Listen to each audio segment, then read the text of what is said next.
પાટીદાર દીકરીનું અપહરણ કરનાર ઝડપાયો। પોલીસ અપહરણ કરનાર અરવિંદને ઝડપી પાડ્યો છે। 17 વર્ષીય સગીરાને પ્રેમજાળમાં ફસાવી દુષ્કર્મ આચર્યું હતું। આરોપી પોતે 2 સંતાનનો પિતા હોવાનું સામે આવ્યું। ઘટના બાદ લોકોએ પોલીસ સ્ટેશનમાં કર્યો હતો ઘેરાવ, જેમાં પોલીસે હવે કાર્યવાહી કરી છે।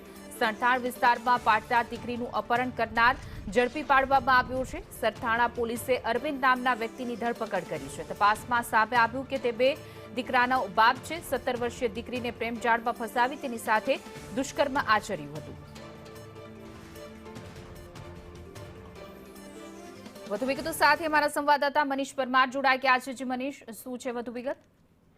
જી બિલકુલ, વાત કરીએ તો 35 થી 40 દિવસ અગાઉ સરથાણા વિસ્તારની અંદરથી 17 વર્ષ કિશોરને અપહરણ કરવામાં આવ્યું હતું। ઘટનાને લઈને પાટીદાર સમાજની અંદર રોષ પણ ભભૂક્યો હતો, કારણ કે દીકરી છે તેની સતત શોધખોળ હાથ ધરવામાં આવી હતી। પોલીસ ફરિયાદ કરવા છતાં પણ પોલીસ છે તે આરોપી સુધી પહોંચી નહીં શકી હતી અને જે પોલીસ સ્ટેશનનો ઘેરાવ પણ કરવામાં આવ્યો હતો। ત્યારે હવે જે કહેવાય કે સરથાણા પોલીસે છે કાર્યવાહી કરી છે અને આ આરોપી છે તેને શોધી કાઢ્યો છે। આરોપીની વાત કરીએ તો આરોપીનું નામ વાત કરીએ તો અરવિંદ પંચાસરા છે અને એ પોતે પરણિત હોવાનું પણ સામે આવ્યો છે। તે 2 દીકરાનો પિતા પણ હોવાનું સામે આવ્યો છે। વાત કરીએ તો આ માંડવાના બોટાદથી તેને ઝડપી પાડવામાં આવ્યો છે। મહત્વની વાત એ છે કે આ આરોપી પરણિત હોવા છતાં પણ આ કિશોરીને તેને પ્રેમજાળમાં ફસાવી હતી। ત્યારબાદ અવનવર જગ્યા પર લઈ જઈ તેની સાથે દુષ્કર્મ આચર્યું હતું। હાલ તો તમામ મામલે સરથાણા પોલીસે છે તે આ આરોપી અરવિંદ છે તેની ધરપકડ કરી દીધી છે અને તેના વિરુદ્ધમાં પોસ્કો અને દુષ્કર્મની કલમ ઉમેરીને